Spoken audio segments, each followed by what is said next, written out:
Good evening friends. आज हम पढ़ने वाले हैं शैल और शुड के बारे में एंड टाइप्स ऑफ शुड भी।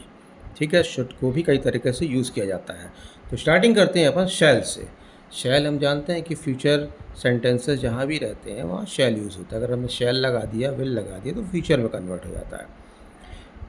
ये कैसे यूज़ होता है? सजेशन देना है, कहीं प्रॉमिस की बात हो रही है, या ऑर्डर देना है, या क्वेश्चन फॉर्म में भी अगर हम यूज़ करना चाहें तो हम शैल का यूज़ कर सकते हैं। For example, I shall go, I shall go, we shall succeed. ठीक है, you shall obey the rules. अब you shall obey the rule लिखा है, जनरली अपन ने क्या पढ़ा था अभी तक? यही पढ़ा था ना, आई और वी के साथ में शैल लगता है, लेकिन यू और other than you, he she it they के साथ हम शैल नहीं लगाते हैं, हम विल लगाते हैं। यह हमने यू के साथ लगाया है। यू के साथ इसलिए लगाया क्योंकि ये क्या है, एक ऑब्लिगेशन वाला सेंटेंस है। हमने कहा ना इसमें कि क्वेश्चन फॉर्म में भी हो सकता है, प्रॉमिस की भी बात हो सकती है, और ऑब्लिगेशन से रिलेटेड भी हो सकता है, तो वहाँ पर हम शैल का यूज़ करते हैं। तो ये मतलब एक कर्तव्य की बात आ रही है यहाँ पर। ठीक है, तो जहाँ ऐसी बात आए कि कर्तव्य की बात है तो वहाँ हम यू के साथ शैल लगा सकते हैं। You shall obey the rules, तुम्हें रूल्स को मानना चाहिए। This is interrogative and this is in interrogative form, इसलिए हमने आई के साथ शैल लगा दिया है। Clear? Shall I open the window? Okay, क्या मैं विंडो खोल सकता हूँ? ठीक है, अब यहाँ पर ये शैल लगा, इंट्रोगेटिव में लगा है।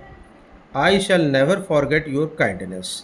ये वो सेंटेंसेस हैं जो इजी हैं एकदम, हम ऑलरेडी जानते हैं इनको। अपना मेन अपन चल रहे हैं टाइप्स ऑफ शुड, जहाँ पर शुड को अलग अलग तरीके से यूज़ किया है हमने। पहले हम शुड को समझ लें। शुड क्या है? शुड का मतलब होता है चाहिए। कोई भी चीज़ हमें चाहिए है, वहाँ पर हम यूज़ करते हैं शुड। जैसे you should work hard, you should study well. Okay, ऐसे सेंटेंसेस में हम शुड का यूज़ करते हैं। फॉर एग्ज़ाम्पल, ठीक है, फॉर एडवाइस के लिए यूज़ होता है शुड, हमेशा एडवाइस के लिए यूज़ होता है, सजेशन के लिए यूज़ होता है।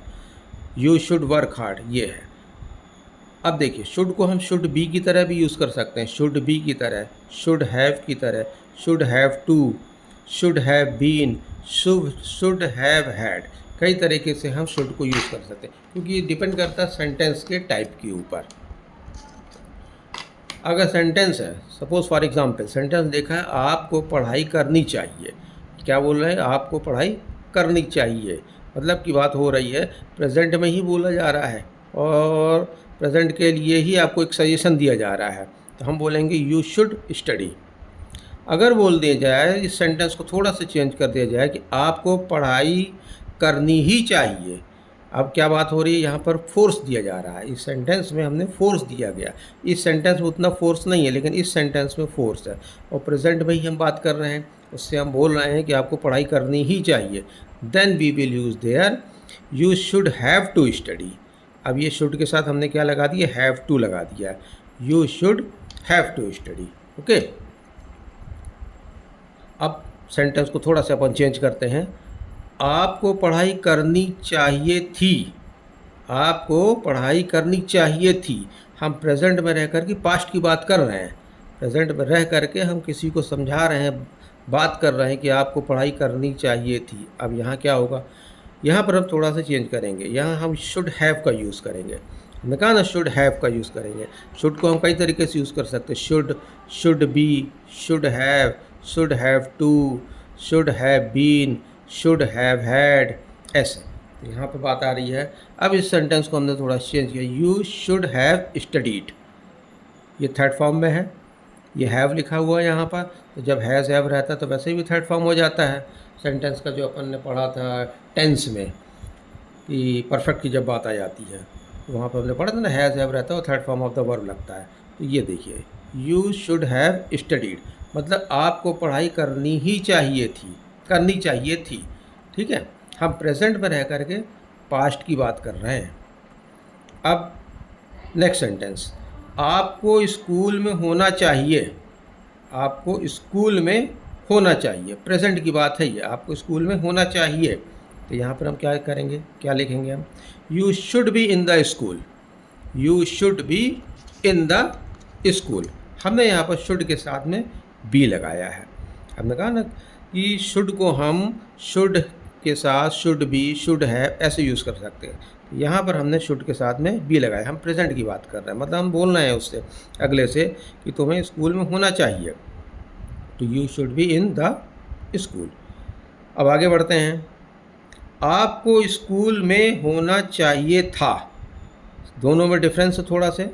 ये बात कर रहा है प्रेजेंट की, अब यहाँ पे था लगा हुआ है।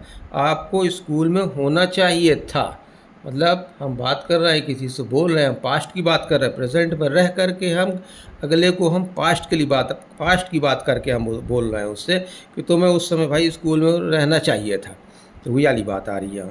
सेंस क्या आ रहा है कि उस समय पास्ट में तुम्हें स्कूल में रहना चाहिए था, आपको स्कूल में होना चाहिए था।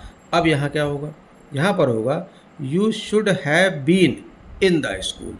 यहाँ पर हम शुड के साथ हैव बीन लगाएंगे, you should have been in the school. Clear. अब है नेक्स्ट सेंटेंस, जैसे ये है, आपके पास एक बाइक होनी चाहिए थी। पास्ट की बात हो रही है, प्रेजेंट में रह करके हम पास्ट की बात कर रहे हैं। जैसे किसी से हम इंस्पेक्ट कर रहे हैं, हम अगले से हम अपेक्षा कर रहे हैं कि भाई आपके पास एक बाइक तो कम से कम होनी चाहिए थी। तो वही सेंटेंस, उसी तरह का मूड आ रहा है इसमें, उसी तरह का सेंटेंस में सेंस निकल रहा है। आपके पास एक बाइक होनी चाहिए थी, प्रेजेंट में रह करके हम इसको पास्ट की बात कर रहे हैं, ठीक है ना, कि होनी चाहिए थी, अब तक तो होनी चाहिए थी। तो इसको सेंटेंस में हम क्या लिखेंगे, you should have had a bike, ठीक है, क्योंकि ये पास्ट की बात हो गई है। तो you should have had a bike. इस तरह से हम शुड को अलग अलग तरीक़ों से हमने इसको यूज़ किया है। शुड को हमने अलग अलग तरीक़ों से यूज़ करने का हमने सीखा है यहाँ पर, और उम्मीद करते हैं आपको ये समझ में आ गया होगा कि कैसे ये करना है। तो 3 मिनट का, ये मुश्किल से 3 मिनट का ही ये था अपन ने दिया आप, लेकिन इसको कम से कम ये 3 मिनट में हमने किया, आप इसको कम से कम 30 मिनट अच्छे से समझना और भी ऐसे बहुत सारे सेंटेंसेस बनाना, तो ये बहुत अच्छे से क्लियर हो जाएगा। Okay, thank you.